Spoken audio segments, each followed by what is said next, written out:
D plus ગ્લિસરાલ્ડિહાઇડ આપેલો છે પ્રક્રિયક તરીકે, અને એની પ્રક્રિયા પહેલાં તો HCN સાથે કરવાની છે, પછી H3O+ સાથે, અને પછી HNO3 સાથે કરવાની છે. અને કઈ નિપજો બને છે જણાવવાનું છે ને. એ નિપજો પ્રકાશ ક્રિયાશીલ છે, પ્રકાશ અક્રિયાશીલ છે કે મેસો છે, તો એ આપણે જણાવવાનું છે. તો સૌથી પહેલાં તો આપણે ડી પ્લસ ગ્લિસરાલ્ડિહાઇડ એનું સૂત્ર બનાવીએ. તો ડી પ્લસ ગ્લિસરાલ્ડિહાઇડ CHO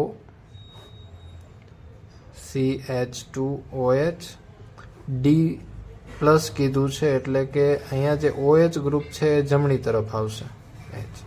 આ થયું આપણું ડી પ્લસ ગ્લિસરાલ્ડિહાઇડ. પહેલા પ્રક્રિયા કરવાની છે HCN સાથે.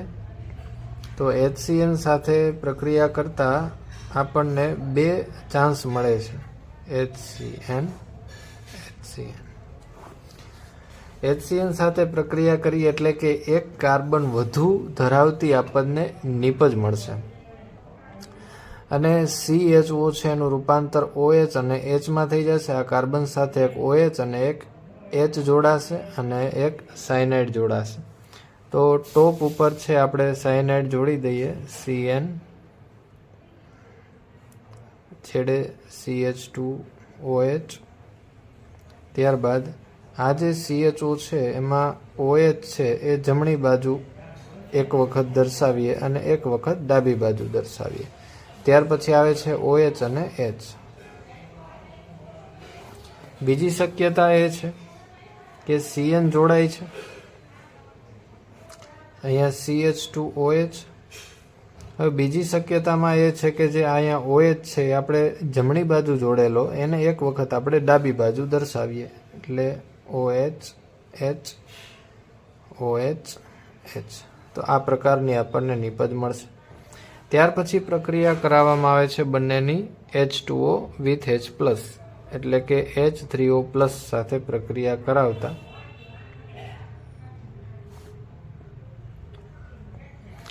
તો H3O+ સાથે પ્રક્રિયા કરાવતા જે સાયનાઇડ વાળું ગ્રુપ છે એનું રૂપાંતર થઈ જશે COOH ની અંદર, એટલે કે કાર્બોક્સિલિક એસિડ બનાવશે.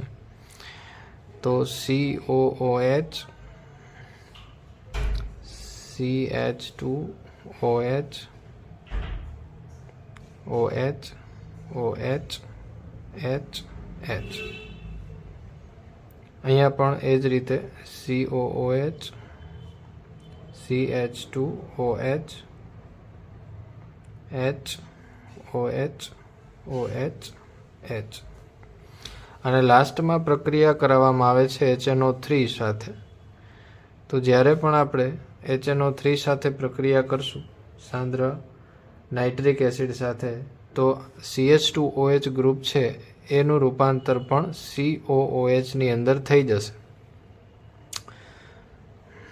તો અહીંયા નાઇટ્રિક એસિડ HNO3 HNO3, અહીંયા પણ COH OH OH H H.